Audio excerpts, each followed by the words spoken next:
So you got signed at a very young age. Well, yeah, pretty young. I moved to LA when I was 17, and I got my first record deal when I was 18. And how was that experience being 18 and signed to a I label? was very green, and I didn't know what I was doing. Was it We have sound. oh. was it life changing? Was it everything that you had imagined? I actually didn't know what a record deal was before I got one. I just knew that I made music and I put out albums. Like, I didn't know what a record deal really truly meant.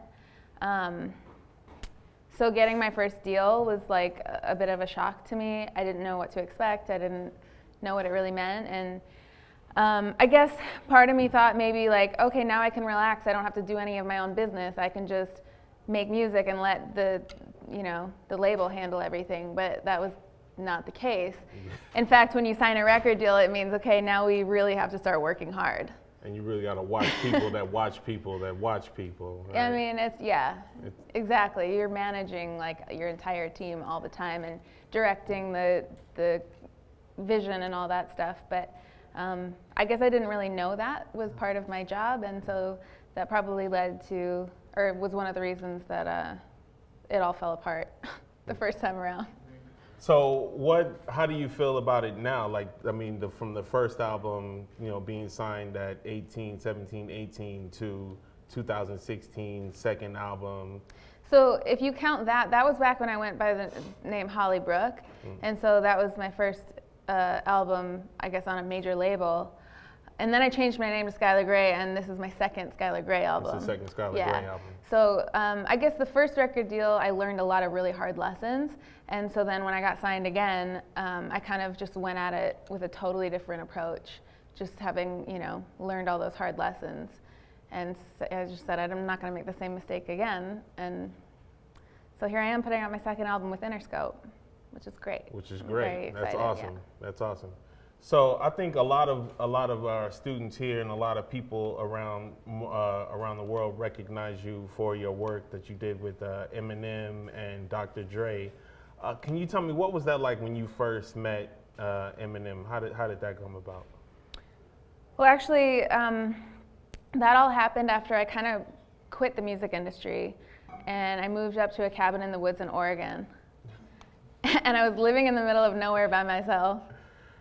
And then, because I actually hated music, I had lost my love for it because I was so damaged by the industry and everything. And so I honestly didn't even know, I had the worst writer's block of my life. Like, I couldn't even write a song at that point. So I was like, what am I even doing living in LA? It's so expensive. There's no reason for me to be here. I don't even enjoy being stuck in traffic. Like, who likes that? Yeah. So I just moved up to the woods, and without having like all these different people around me with opinions and things, I didn't have anyone to please when I was by myself, isolated in the woods. So slowly I got back in touch with like my authentic self and like who I really wanted to be as an artist and as a person. And slowly music came back to me. And so once music came back to me and I fell back in love with it, I reached out to the one person I had left in the industry, my publisher, and I said, I have to find a way to make a living at music because it's the only thing I know how to do. I tried a few odd jobs in between there that were really shady. It didn't work out. I had like a job editing porn for a little bit. Editing porn. I wasn't in them, so don't go looking. So anyways, I was like, I have to make music work. I don't have a high school diploma. I was a dropout, everything. So like, I had to figure out music. And the first thing she did was introduce me to Alex the Kid, who was like a new signee at Universal, UMPG. And we connected over email. He sent me a beat, and I wrote the hook to Love the Way You Lie, sent it back. It was a very quick write for me, about 15 minutes. Nice. And then next thing I know, it was cut by Eminem and Rihanna, and it was the #1 song on iTunes a month later. And like, my life went from here to here, my career did, like almost overnight. So it was bye-bye Oregon after that? Yeah, I was like, well, I love Oregon. I'm always gonna have a place for Oregon in my heart, but I saw it as a new opportunity to like have a second chance in the music industry it opened so many doors, like having that collaboration or that song happen. Like that's what led to me going then to Detroit and working with Em and Dre. But the funny thing is with Love the Way You Lie, I had never met Alex the Kid. Alex had never met Eminem, and I don't think Eminem and Rihanna had ever met. And we all made our parts of the song in these weird places. Like I was in a cabin in the woods in Oregon, Alex was in New York, Marshall was in Detroit, Rihanna recorded her vocals in Dublin. And we had this #1 song, and that's how it happened. Nobody was ever in the room together. So we didn't even all come together until like we performed it on the Grammys. That's technology. That's awesome. Yeah, it's kind of crazy. That's what that's all about. Exactly. Technology can be great. So anyway, I didn't meet Marshall until after that happened. Met him in person the first time when I went to Detroit to work on the Dr. Dre project. Can you give us a little bit of insight into like your songwriting process? Because I saw online that you say you like to go, you like when you say you're in Oregon, you like the seclusion, but now you find seclusion in different areas where you don't have to be away from almost everybody. So what is it like now? When the you reason do I your like to be songwriting? secluded when I'm writing a lot of times is I'm not the fastest writer all the time, and I like to really take my time and put thought into it, and I don't want to bore the other person in the room. They're just like waiting for me to come up with something. And then I feel the pressure of like having to deliver right on the spot versus being able to just do it on my own time. So that's one of the reasons I like to like work alone a lot of times. But another reason is just, I don't know if this is exactly what your question was about, but like collaborating versus writing on my own or whatever. But I get really self-conscious, or I used to get really self-conscious writing in a room with somebody, like throwing out an idea that really was stupid and then having them shoot it down, like just, it made me feel like really embarrassed. And I finally got over that because I realized the only way that you're gonna find the cool ideas is to like, explore even some not so good things. Sometimes you have to go there, you know? Yeah. So I guess I've gotten over that in my older age. I don't care as much about what people think. That's good. No, that's good. That's true. I mean, you can't worry about what other people are going to think about the album. You just put it out, and people that like it, they'll gravitate towards it, and the people that don't, it's like, who cares, right? Right, exactly. It's easy to say that. It's harder to like implement it. And, to live it. Yeah. Mm-hmm.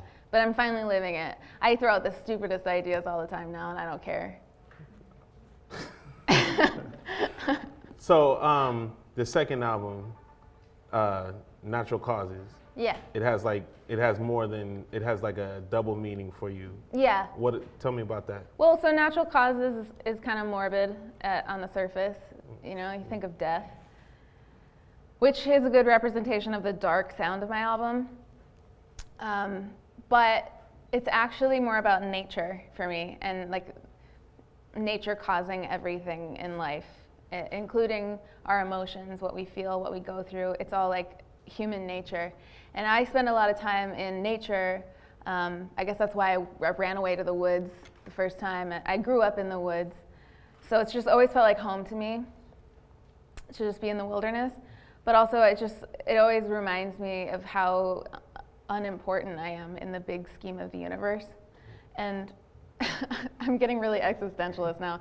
But it really makes me feel like so minuscule. I'm no more important than like a deer or a butterfly to the ecosystem. I feel you. You know what I mean? So it's like, why do I stress myself out over stupid shit? It doesn't matter. Yeah. Like nothing matters. I feel you. And so it calms me down to just know that like I don't matter, and so that whatever I'm doing should just be because I want to enjoy myself. Like my life is an adventure, and it's a gift that I can even like breathe and see beautiful scenery and things like that. So I just feel like very blessed. And being in nature just is a constant reminder to me that like nature causes everything. And so that's like a big part of the inspiration of a lot of the lyrics on my album. Amen to that.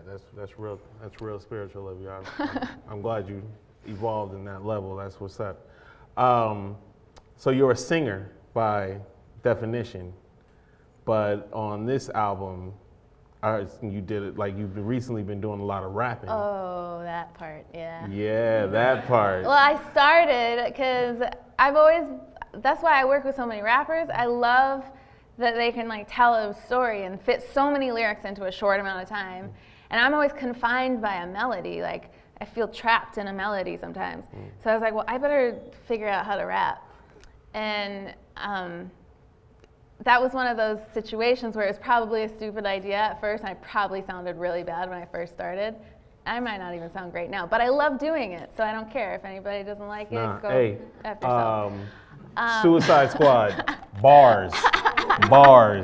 Yeah. So the first rap song I put out was Suicide Squad, a song I did for that called Wreak Havoc. Yeah, bars. Thank I like you. that song, that was hot. Thank you, I appreciate that. And I'm rapping a little bit on my album, just a little bit though.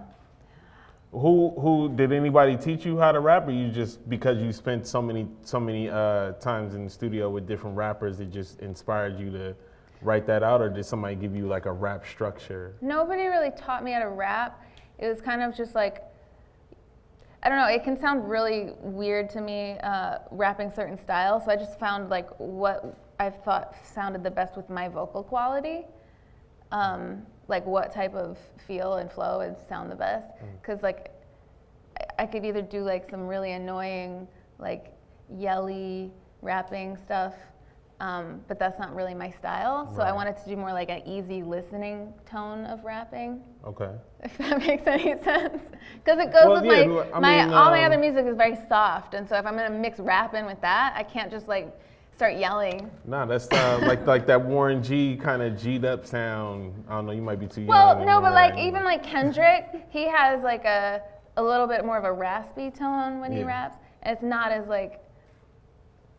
aggressive. I mean, he does rap aggressively sometimes, but just his tone is like very smooth and easy to listen to for me. And I kind of like drew a little inspiration from that, I guess. That's where you started with? I guess so. Okay. Well, what? Go ahead. I'm sorry. Oh, I just was going to tell you a story. So the first time I tried rapping, I sent the song to Eminem, and I was like, "Can you tell me if I suck?" So before I play it for anybody else. So you said your first rap to the God. Yeah. It was like, yo, so I just tried this, so here. It's like, I tried it and smell I was like, this, see if it's bad. Like, exactly. I wasn't going to play it for a bunch of people, and they were like, oh yeah, it's awesome. And then play it for him, and he's like, you suck. So I was like, I might as well go straight to him and ask him if like I have potential. Because he's kind of like a mentor in certain ways to you, right? And I mean, he gives it to you raw. He gives me feedback for sure. But he gives you that raw feedback, right? He doesn't sugarcoat it or anything, right? Yeah. I mean, I don't think so. Now you have me questioning that. Well, I wouldn't think so. The way, I mean, I've seen a bunch of videos, and he produced on your album, so I would think, I don't think he doesn't seem like the type. I've never met him, so I wouldn't know. But he doesn't seem like the type of person to hold punches. So I would say he put you in good hands, because I listened to the Suicide Squad, and I was like, okay, yeah, I'm feeling that. And like the voice manipulation that you put on that track was just awesome. Thank you, I appreciate it.